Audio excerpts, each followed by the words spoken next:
How about it, y'all? Chris here, Mr. Bass Outdoors.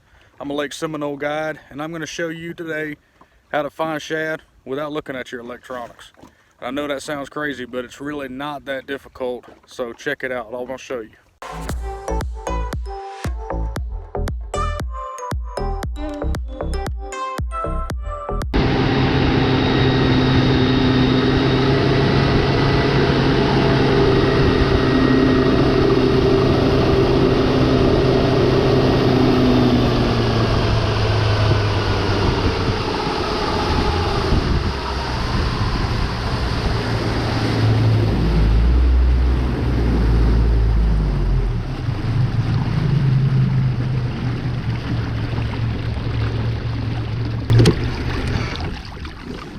Those birds are called cormorants, and there's a reason they're sitting there. They eat shad, so that's telling us something. You see a whole bunch sitting in an area, you need to look. There's a reason. There's one or two still left here.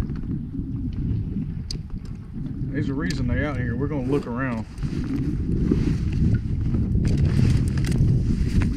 Anytime you ever see those birds, you need to sit and watch them. They're going to tell you something. They're going to find the shad, and they're going to dive and eat and shake their head. If you see a bunch of them sitting around, you need to stop and look there. So, in a nutshell, what you're looking for is bird signs. Number one thing is the cormorant bird. He's a black, ugly bird, and you'll see him swimming out in the middle of the water.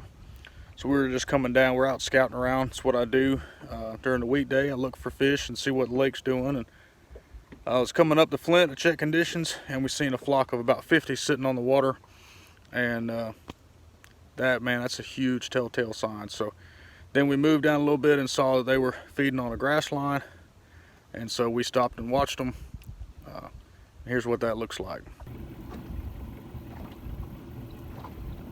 You don't need graph to find the shad. Just look for cormorant birds, and I'll show you everything you need to know. Look at them diving on that school. They're gonna dive and come up, shake their heads. And there they go, they see me. There's so much reliance today on all these really nice electronics that we have, and people would just fail to look at stuff like bird signs. This time of year, especially on a lake like Lake Seminole, you don't have to rely a lot on electronics if you know what to look for. I fish with a lot of people that I'll point out, hey, look at the birds, or there's cormorants over there, and they look at me like I'm crazy. But guys, I'm telling you, if you'll take a minute and stop looking at the graph and let the lake tell you what's going on, you'll be surprised. Those cormorants, a dead telltale sign that there's shad around. That's just how it is. They eat 3 to 5 pounds of fish a day, and if you see 50 of them like that together, and they're doing this deal and they're shaking their heads and they've got shad in their mouth, see, look, here's another one coming by right here. He can't stand it. He has to come back.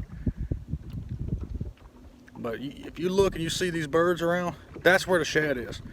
You can focus on that area or mark it for in the morning or whatever you're out doing that particular day, but they're telling you where the shad are. And everybody knows in the fall, find the shad, find the bass, and that's the fastest way. If you just want to spend an hour and ride around and look for bird signs, the more birds and bird sign you see in an area, the higher possibility it is you've got shad, and in turn have bass following there. So that's just a quick tip on how to locate fish without looking at your electronics, how to locate shad particularly without having to spend all day buried on your electronics.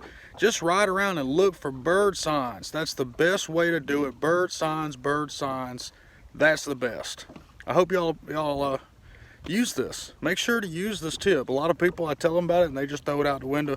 Use it and it will help you cut time dramatically instead of having to idle everywhere looking at your side scan. But thanks, y'all. Hit subscribe, hit the like button, and stay tuned for more Mr. Bass out here at beautiful